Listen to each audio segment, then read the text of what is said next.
Yes, here we are once again, Facebook Live. Our Christian Minson coming at you from Rythmia Life Advancement Center, Guanacaste, Costa Rica. Rythmia tagged me in a post, even. That probably is the post for this Facebook Live. I didn't even indicate that I'm coming, but that's because I'm always here. All right, everyone, just waiting for the first person, Timothy, coming in. Angela Sparks, join. Angela, how are you doing? When are you coming back? We miss you. Angela was here when I first got here over a year and a half ago in February. Christine, hey, Christine's back. She was on Randy Nichols, aloha. Sherry, hi, hi there. Remember to type in where you're from as well, and start hitting those heart and like buttons so that I feel like people are interacting. Deborah from Colorado, yes. Of course, I know that. Deborah was here recently. Who's that? Ross. Ross joined. I know where Ross is from, Florida, that Tampa area, right? He's got the Bula Kava bar there in Florida. He sends lots of people here. He comes here about every 6 weeks with people. Linda Wolf, all right, back again. Lots of familiar faces. Ross, Bula, yeah, right on. So just waiting for a few folks to join on in normal Facebook fashion. I will say, if you watch this as a recording, you can skip usually through the first up to 5 minutes, as I'm usually just talking, greeting people, getting used to or getting the numbers up so that we've got a sizable live crowd. And then we get started with the content for today. But if you're joining on, as more and more people are, go give me a hello. Let me know you're here. Let me know where you're from. So far, I see more people here that have been here before than names I don't recognize. So that's kind of nice. The Rythmia family is coming together on this weekly basis. I guess most of the people who haven't been here before come on after that. You know, we probably have 50 to 100 people on live in the week, and then we have 5,000 to 8,000 people usually watching it after the fact. So that's good news. It's good news that Rythmia is getting out there. The people are enjoying this content. I will make a plug too for you all that if you like a particular topic, something to be discussed here, you can Facebook me, R. Christian Minson, and my name is in the title it's linked, so you can go right to my profile. Friend me there. If you give me a friend request through this, though, just type in a little note that says that you saw me on Facebook Live. And if the particular Facebook Live is always helpful as well, but let me know that. Otherwise, I don't know. I get friend requests from people I don't know that I don't necessarily accept, just because, you know, there's some weird people out there, right? But I'd love to accept you if you are on because of this. Yeah, give me some hearts when we're talking about weird people. All right.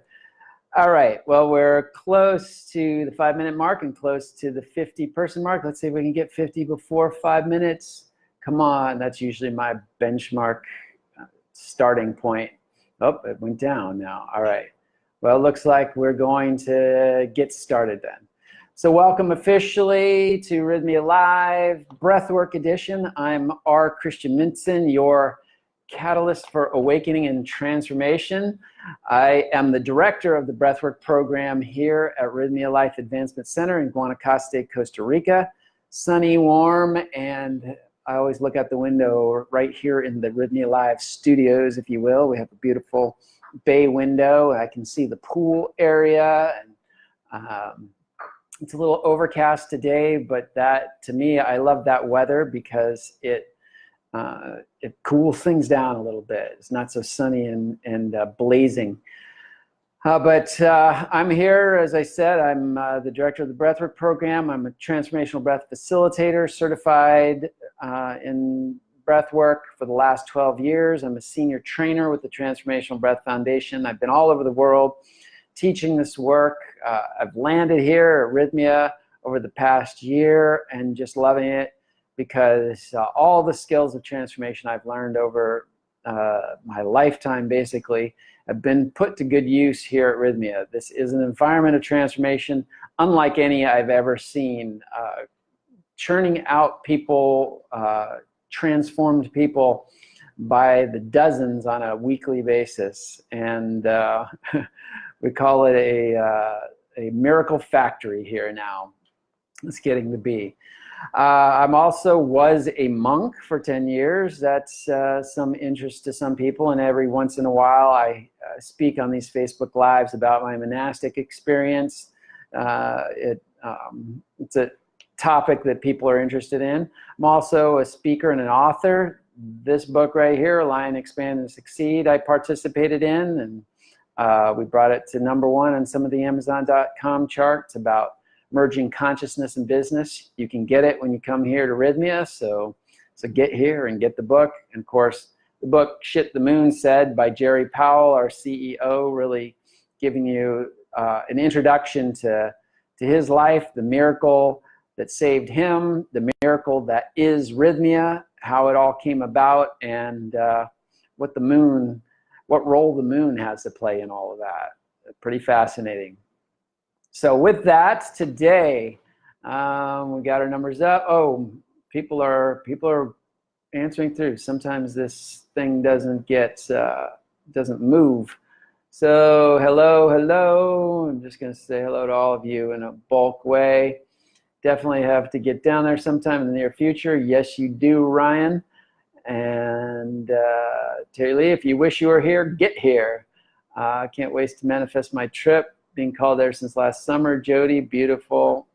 Shauna, hey Shauna. Shauna was here, so glad to see you on.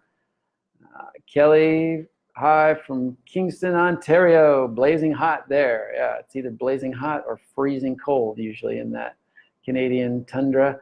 Ryan, Julie, do those changes that people go through at Rythmia stick? Yes, they do stick. In fact, Jerry Powell, our CEO, is very much a numbers guy, and he polls the people who leave here. We have like a 95% miracle rate, which means 95% of the people who come here get what they came for, get the miracle they came for. And then the question is, does it stick later? And he's polled people, and 6 to 9 months later, still about 90% of those people report that their miracle is stuck, that their lives have changed for the better, and they're continuing on their upward trajectory. So yes, Julie, and Randy is stating too, yes, they do, but with work. And I would agree with that. In fact, I'm going to do a Facebook Live called The Law of Maintenance here sometime, and it really talks about that everything requires work. So don't think you can come here and get transformed and then live happily ever after. That's the ending of fairy tales, and as we know, fairy tales are not real life. That's why they're fairy tales. So there isn't a happily ever after without effort. There is a happily ever after if you continue to work at it and make the effort. So Jody, thank you. You read Jerry's book and your chapter in the other. Beautiful. Oh, thank you for that. Brent, hi again, blah, blah. Geez, all right, let's get to the Shauna saying 4 months later and it's still working on my life big time. Beautiful. I love that too. I love how you guys are communicating with each other and support what's going on here through the chat window. So feel free, and any questions, of course, you can ask and I try to get to by the end, if not immediately during it. So today's topic is victory through surrender. And this is an interesting topic because most people say, doesn't surrender mean defeat? And this is what we'll kind of look at. Really why, why do we want to look at this topic of surrender? And I'd say, let's look at the epidemic of what we call physical health issues in our society. High blood pressure, stress. These things are largely due to an over-efforting, working harder, not necessarily smarter. And this is really the antithesis of surrender that we're talking about today. Give you an example. It's like trying to have water go through a tube.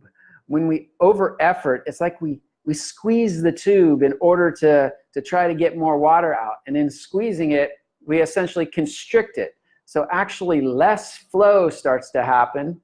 And the more we effort, the more we squeeze, the less actually flows through. So this concept of surrender is really learning to let go, learning to release and let that flow happen more effortlessly. Not without effort, but with less effort, with smarter effort, okay?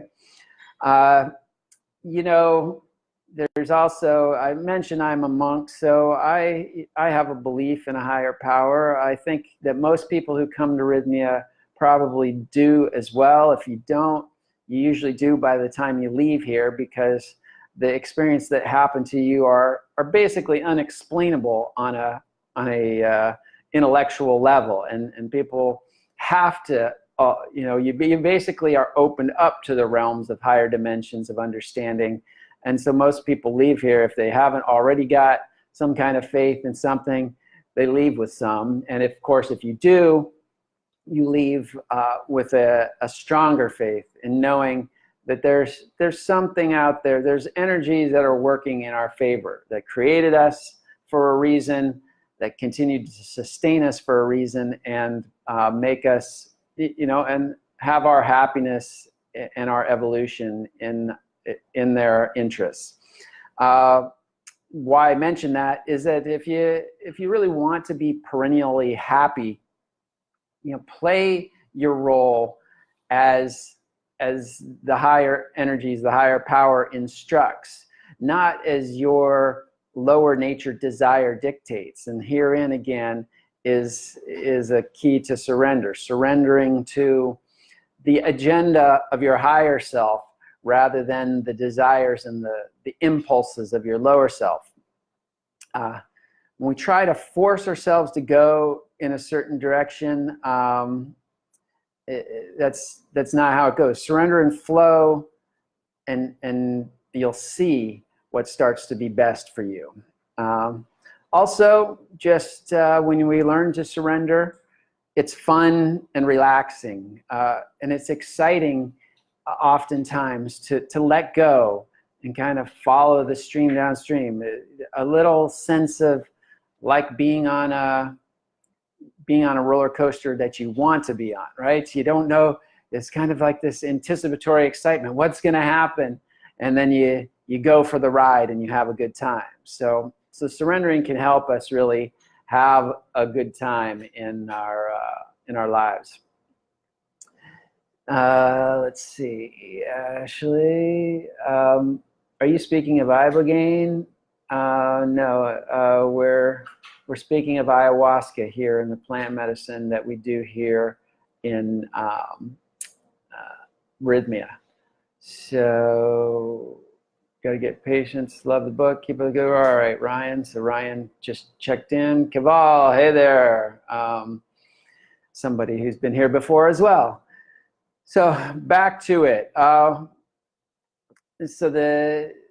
What is surrender? On a deeper level, in the West, surrender tends to mean to give up. When we surrender, we think of the white flag, and we've lost the battle, so to speak. And as a result, when things start getting tough, we start trying harder. We start efforting and pushing. And that's exactly what I was talking about with the tube. And as we effort more, we tend to constrict the flow of energy as opposed to really open it up and let that energy work for us.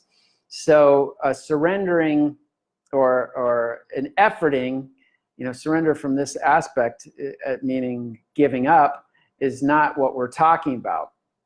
In the Eastern philosophies, which is the philosophies of which I was a monk, the Eastern philosophies tell us that surrender is more of a letting go. It's a letting go and letting flow.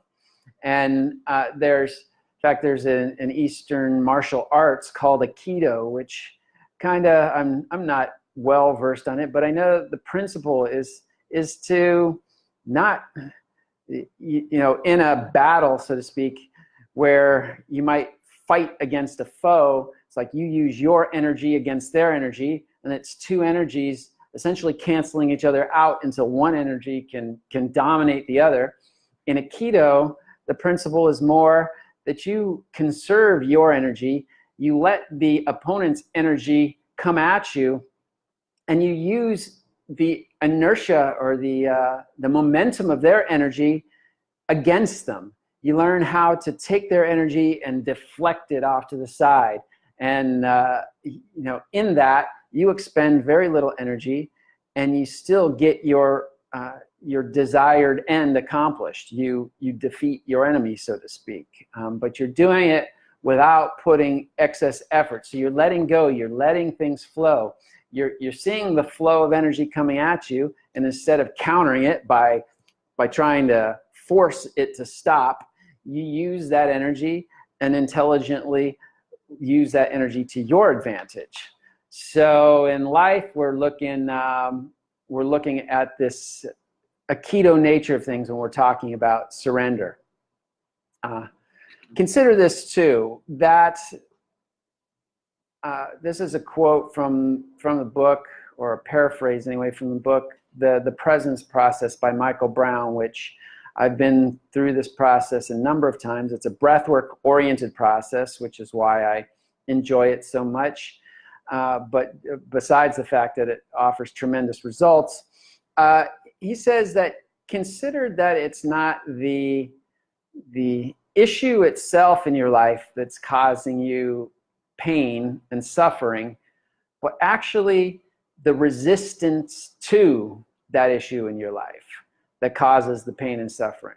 At least it causes the majority of pain and suffering. Now, we have issues in our lives that aren't pleasant, but consider that if you allowed the issue to be present and stopped resisting it so much, the amount of pain that it would cause you would be minimal, versus as you struggled with it, as you tried to force your energy against it, as you tried to deflect it and make it not in your life, you increase the level of your pain and suffering multifold through these efforts. So once again, this I have a story, a rather humbling story myself. I've shared it before, but during the medicine journeys that we've had here, one of my early medicine journeys, the medicine saw that, to put it succinctly, that I needed some clearing out to do. There was some stuff in me that needed releasing before it could start working on giving me the inspirations and the joy part of the process. And so I went through some pretty heavy purging in this particular ceremony.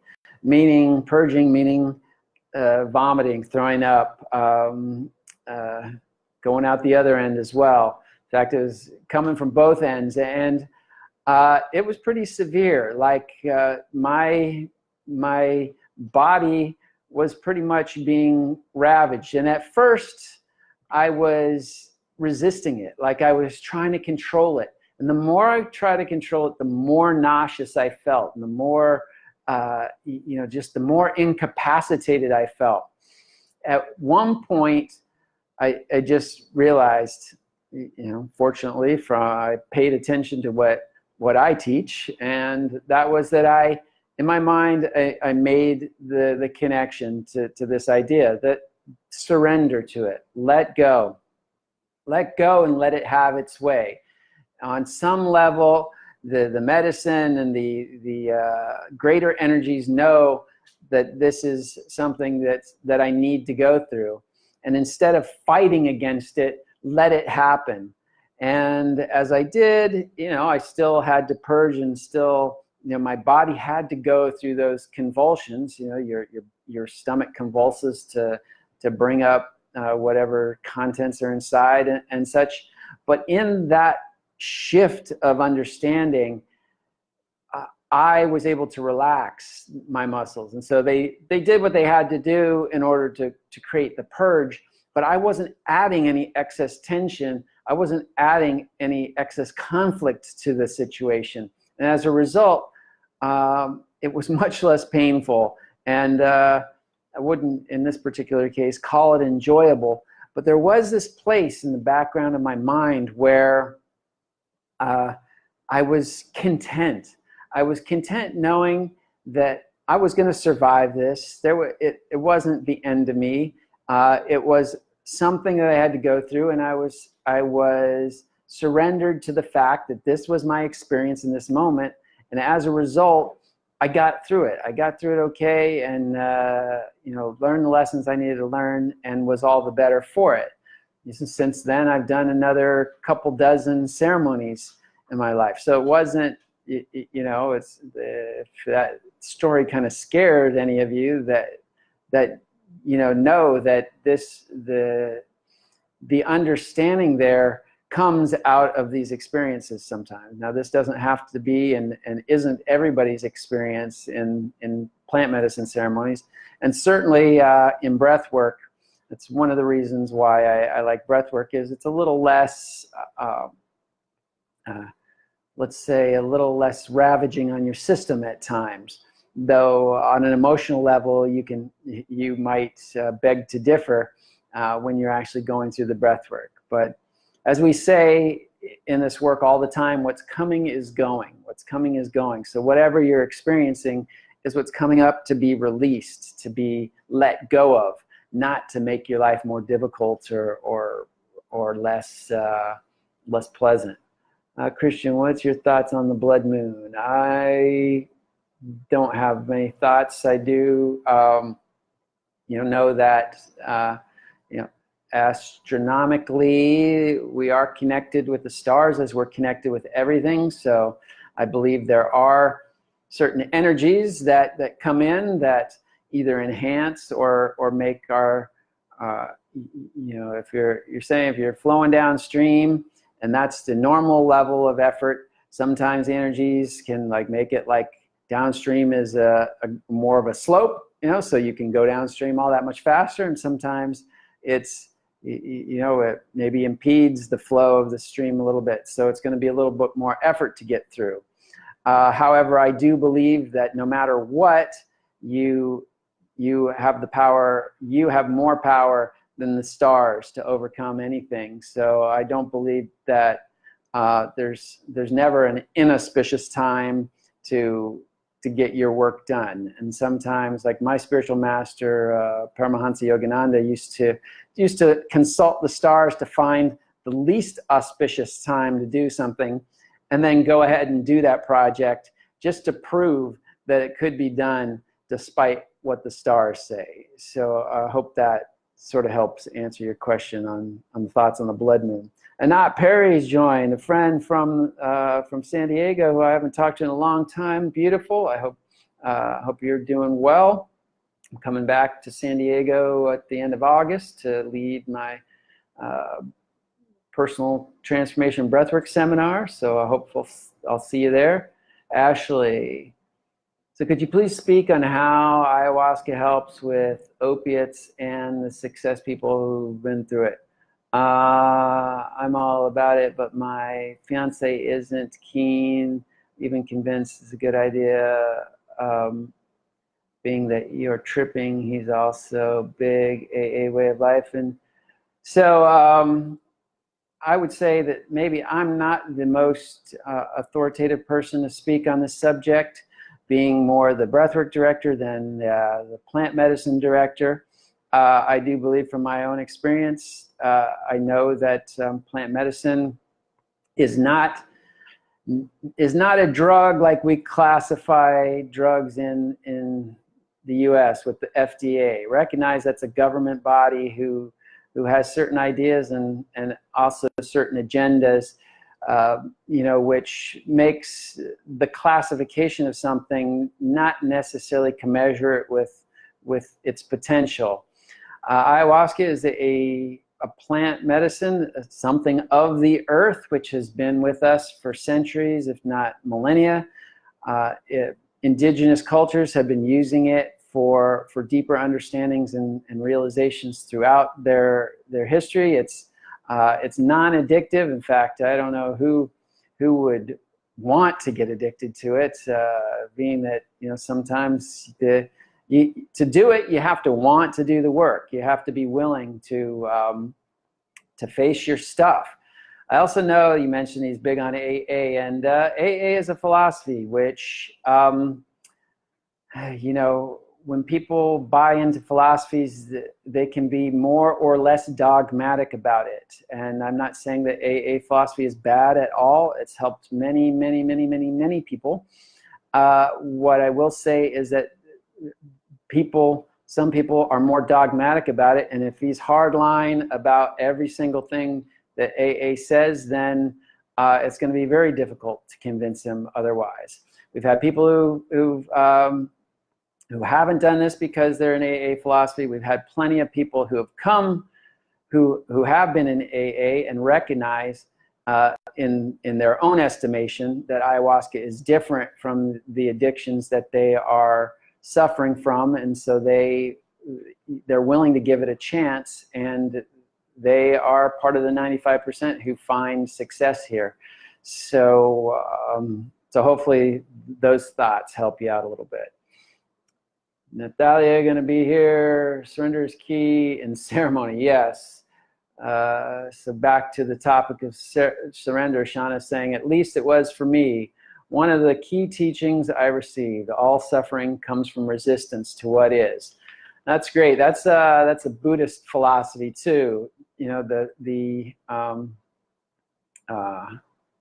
Well, not being Buddhist, I can't recall the exact philosophy. I know that suffering is part of life, and suffering is caused by desires. Desires are basically a conflict to what is. You want something that you don't have, and therefore you're in direct conflict to what is. So give up that resistance, and you will find things a lot better.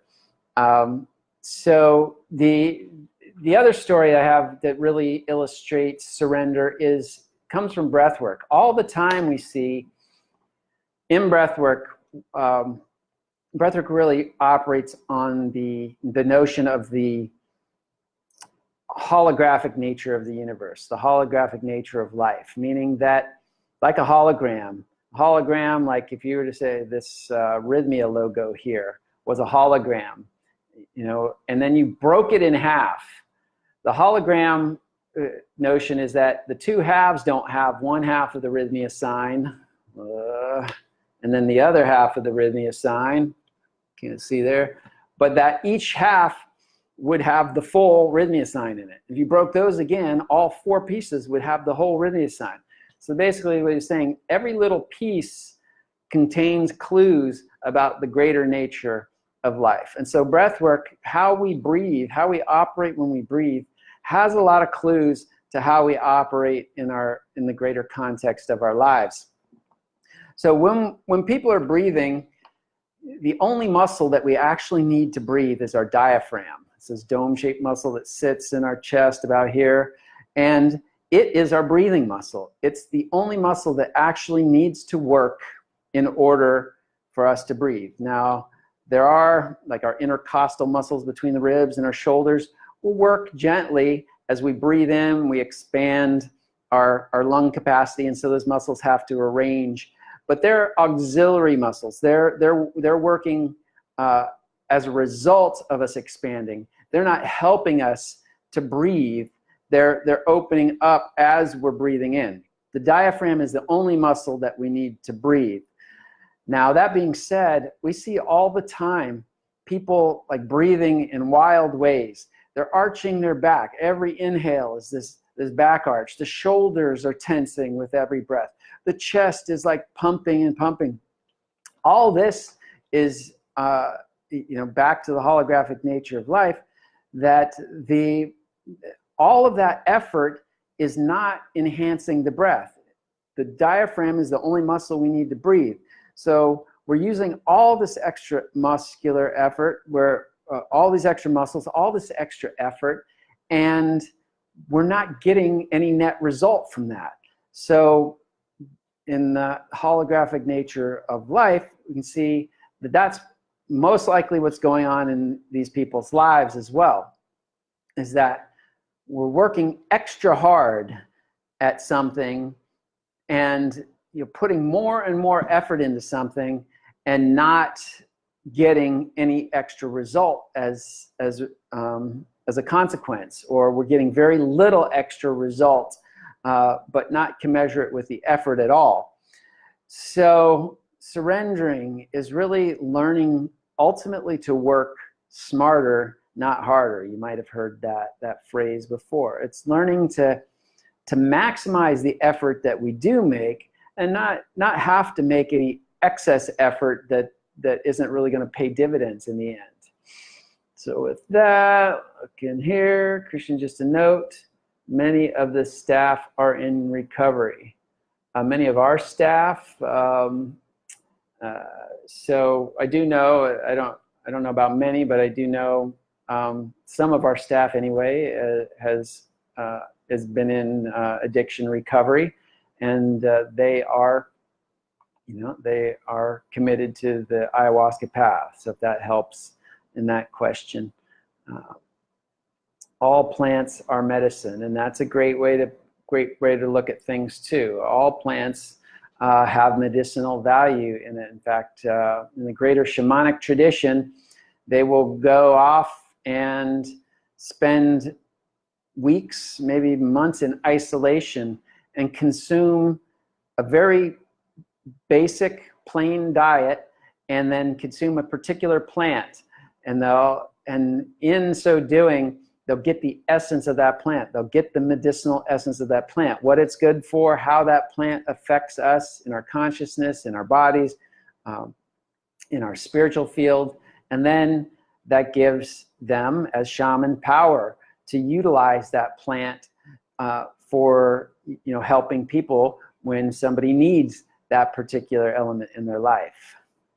So thanks on that one, Anthony. Can breath work help with stuck energy? Yes.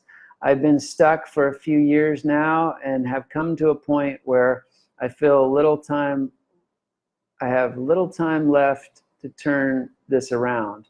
My resources are gone. I've become disengaged from life and in need of miracles. I feel as though I hardly remember who I am anymore. One, I'd say yes, breath work can definitely help. Two, call this number and ask Rythmia about their scholarship program, which is in development here and hopefully running sometime soon. And yes, the breath work works on the same principle. My guess is, because I've seen it, most people who are stuck also breathe in a stuck fashion. The breath is stilted, the breath is shallow, the breath isn't moving. There's a lot of pausing between the breath. If you can remember these three elements, and you can practice a lot of this just on your own.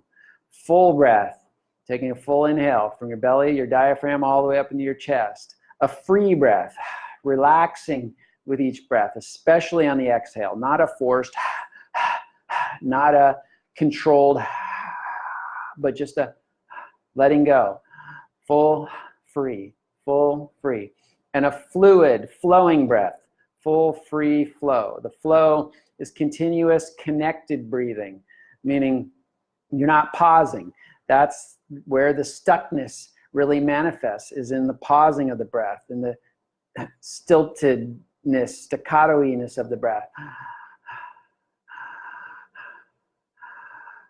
If you can just practice for 5 minutes a day this full, free, flowing pattern, you'll start to make shifts in your life at on a very gentle level. And as you get better at it, you can increase the time.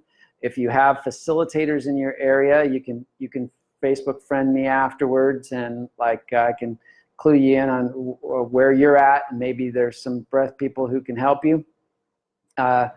This can go a long way. It's why I do breath work, why I feel like breath is our original medicine. We have all of the faculties that we need to heal in us, endowed in us already. And the breath is probably the most powerful tool we have for transformation and for unstucking ourselves, for helping us surrender and flow again. I see you just friended me. Excellent. Remember to put a little message with that so that I remember in what context to respond to you. So the breath, and of course the plant medicine is, all plants are nature's way of supporting that, supporting our evolution and our flow. So, they're here as well as tools. And this is what the Rythmia program is all about. That's why it's such a beautiful confluence of the breath work, which is our own innate healing, the plant medicine, which comes from outside of us, but is a natural resource for helping us gain greater insight and greater ability to unstuck ourselves. And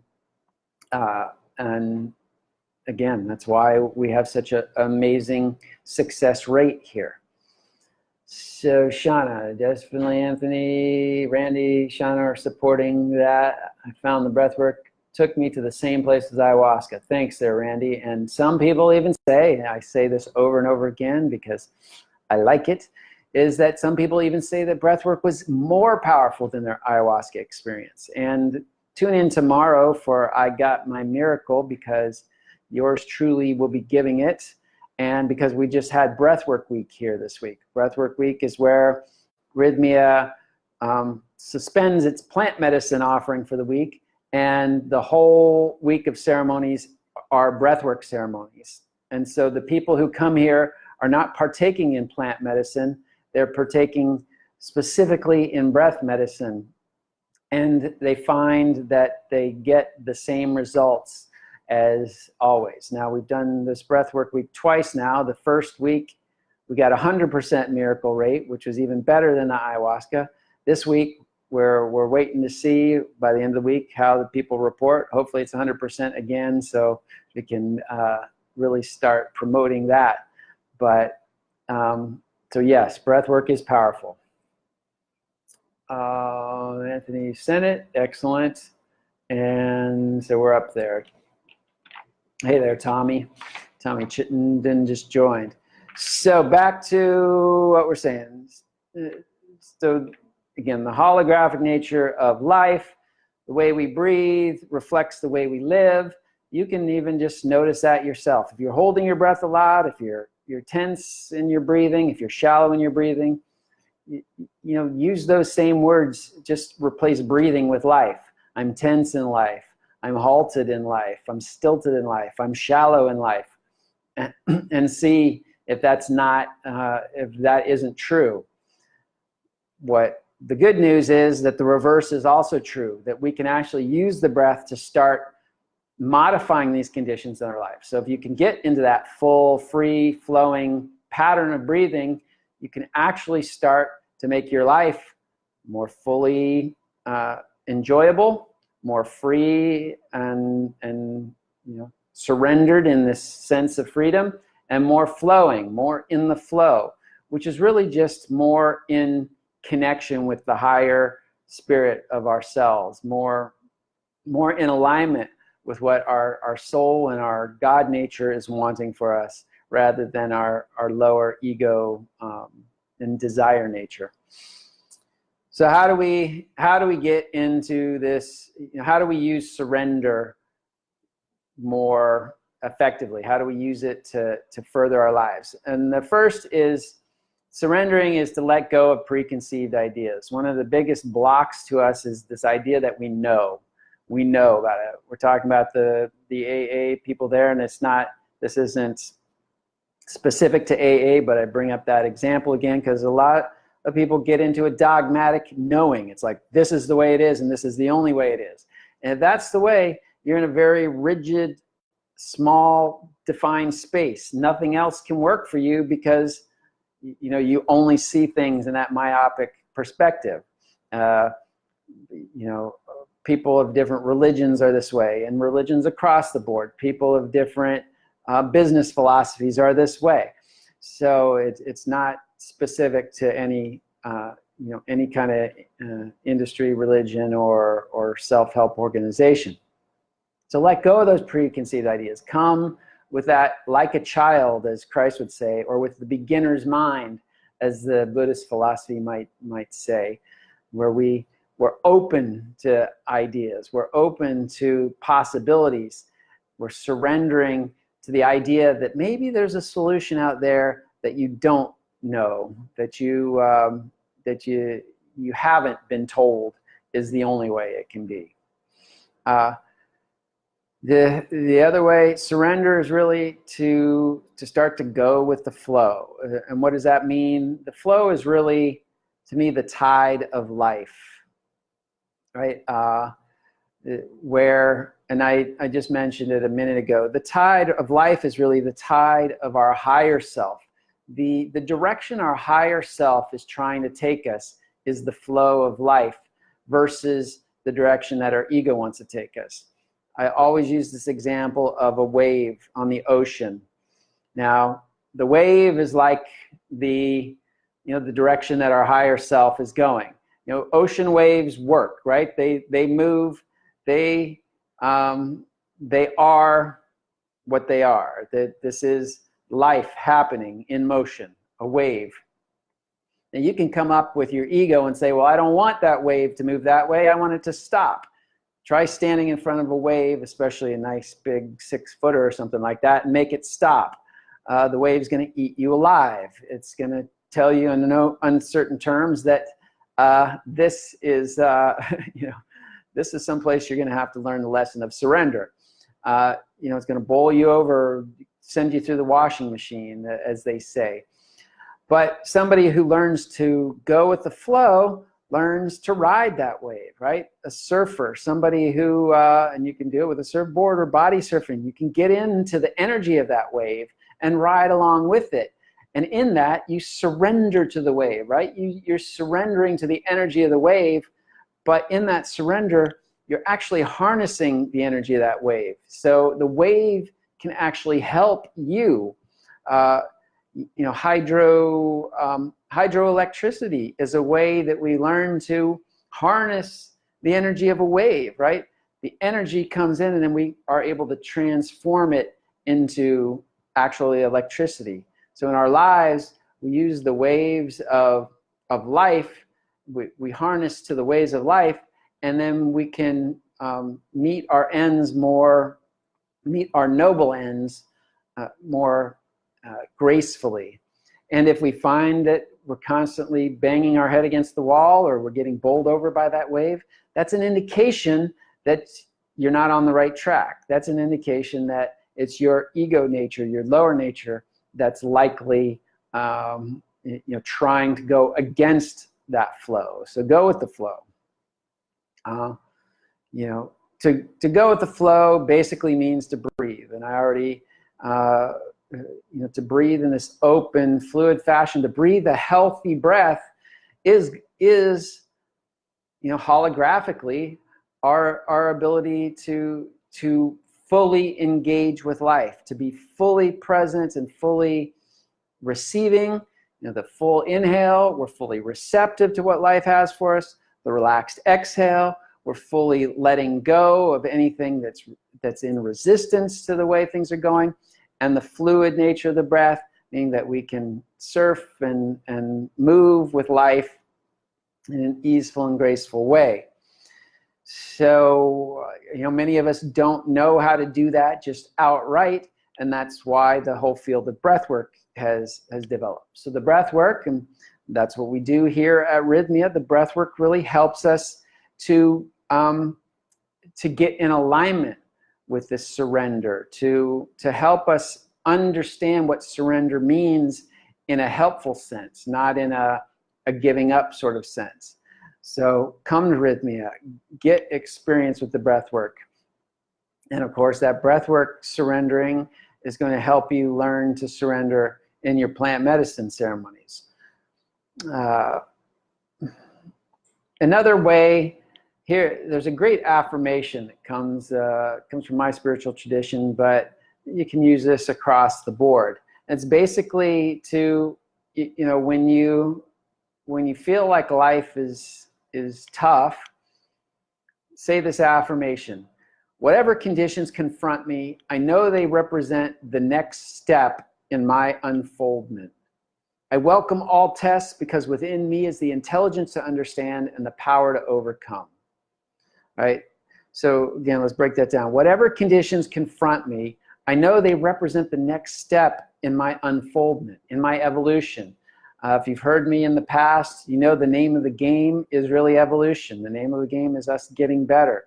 This is what self-realization is. Self-actualization is learning to better ourselves, learning to continue to unfold.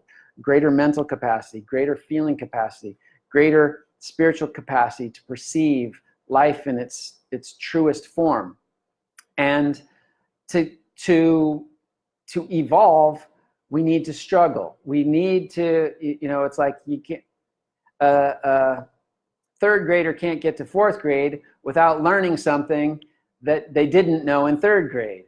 If all you get is the same test that you learned in third grade or even second grade, you're going to stay in third grade mentality, right? You have to struggle and learn something new to get to the fourth grade. And school, again, is a holographic metaphor for life. Life is this continuous evolution going on. When you're confronted with something that's a real struggle, first of all is the recognition that this is the next step. This is the next test. Life isn't dealing you second grade material because you're in third grade. It's dealing you fourth grade material so you can get onto the next step of the next rung of the ladder. So whatever conditions confront me, they represent the next step in my unfoldment. Right? And then is the part, I welcome all tests because I know that within me is the intelligence to understand and the power to overcome. So here's where a little bit of faith in our higher power comes in. And that higher power really is just our own higher self, recognizing that within our own higher self, we have all of the intelligence of the universe. So we can, if we sit with our issue long enough, we will come up with a solution. And we have the power to overcome. That life doesn't hand us any situation more difficult than our ability to overcome. And that doesn't necessarily mean we have to overcome it ourselves. Sometimes the lesson there is to employ the help of others. Why you would come to Rythmia, why you would join AA or some kind of other organization, because you're employing the help of others to help you get on the right path. But within you is the power to understand that, the power to reach out to somebody else, or the power to dig deep and find the solutions within yourself. So whatever conditions confront me, I know they represent the next step in my unfoldment. I welcome all tests because within me is the intelligence to understand and the power to overcome. I would say above all else, this is the real definition of surrender in its most positive form, right? We're surrendering to life happening, and as life happenings, we welcome what life has to bring us, and we know that deep within that we're going to rise to the occasion. And when we do, life becomes ecstatic because we have succeeded. That is the element of bliss. A blissful life is a continuously improving life. Note that if you're feeling miserable, likely you've been on a static trail. you haven't pushed yourself enough, or you haven't allowed yourself to struggle with life's problems enough to get to the next level. It doesn't mean you have to get from here all the way up to here. It's just here to there, and then from there to there, and there to there. Climb that ladder, and that's the key to a successful and happy life. All right, John saying, right on. Can you guide us through a brief session today? To evolve, we need to struggle. Yep, to evolve, we need to struggle, simply put. And, you know, again, that doesn't mean that struggle has to be a struggling struggle.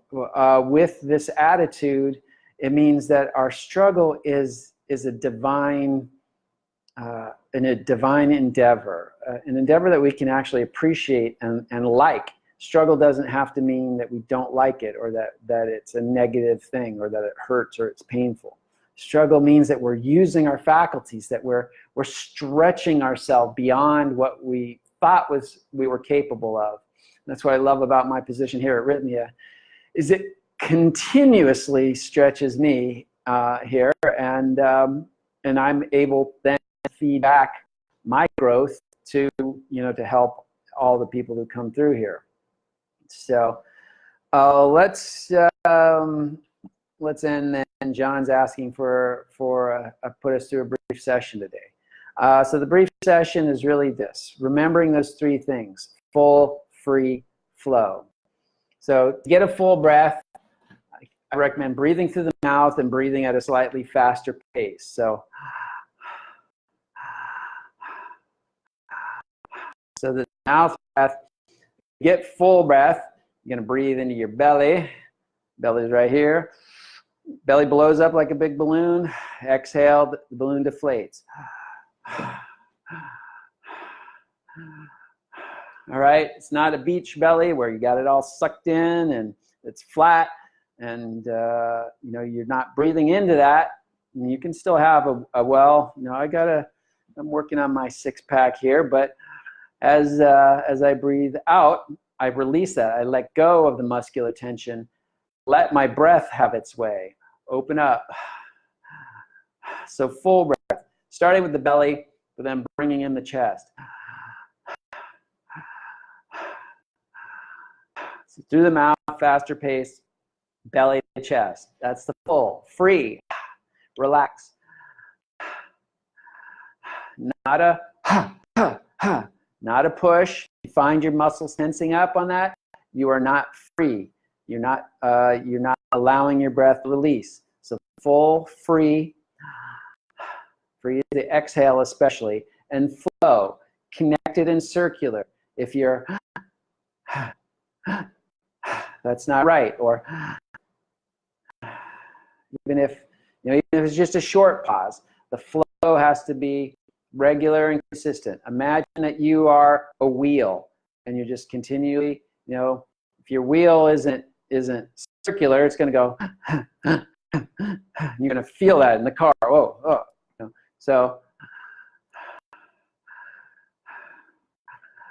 like you've got this beautiful wheel, nice suspension, you're driving a high-class car, and that's how it goes. Full, free flow.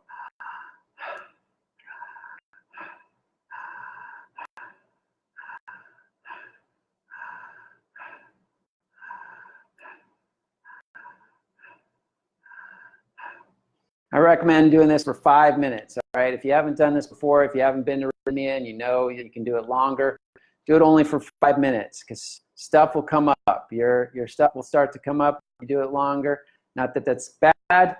It's actually the good news, but if you're not prepared for it, you might get a little freaked out by that. So just start with 5 minutes. Friend me on Facebook. Ask me questions if you're wanting to go longer. Got some resources to help you go longer. Of course, the best resource is to come right here to Rythmia, call on that number above, and get here in the program. And if you're afraid of plant medicine or you can't do it, come to a breathwork week. That's the ultimate experience, and we'll take good care of you. So I'm getting to the top of the hour. Let's just see. Whoa, lots of people. So let me go in. Have water next to you. Good good context, Kelly. Your mouth may tend to feel dry. How do you keep your throat from drying out? Yeah, she answered that one. So I'm going backwards. Fjellner. You look good, man. Thank you. Sorry I massacred your name.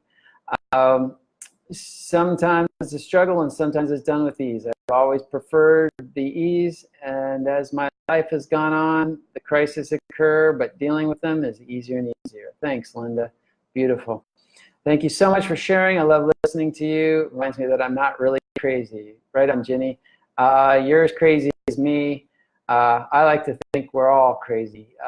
We just hang out with people of the same craziness, and so we get into this illusion that we're not crazy. But we all are crazy, and we've all got dysfunctions in our lives. And the more we can celebrate that, the more we can understand that, surrender to that. Here's another surrender. Recognize we don't have to be perfect. We're striving for perfection. Perfection is the goal, not, what do I say? Perfection is sort of I guess we can say the goal, but not the reality. The reality is we're ever striving for perfection, not necessarily ever achieving it, but in that we're getting better and better along the way. And I would say that that's the greater definition of perfection is to be improving all the time. That's what I would say perfection really is, not reaching a happily ever after, right? I'm perfect now. Now I can rest and live happily ever after. It doesn't exist. That's a fairy tale. Transcendental meditation will do this for you, sure. For your yoga meditation, which I've done, breath work, Rythmia plant medicine, all that will do it. To evolve, we need to struggle. Yep, we got all that. So, love to find somebody to help me breath work in Charlotte, North Carolina. I can't get there. I may come to Charlotte here. I'm trying to get there in September. Maybe we can put up a breathwork workshop if possible. Found breathwork, took me same place. All right, so I'm getting back into ones I've already answered. And there it looks like it. All right, guys. Well, I hope this is helpful for you. By some of the comments, it looks like it was. Go there, spread the good word. Try that breathing that we just did at the end. 5 minutes each day. If you've been here at Rythmia before, you know that's what you're supposed to do.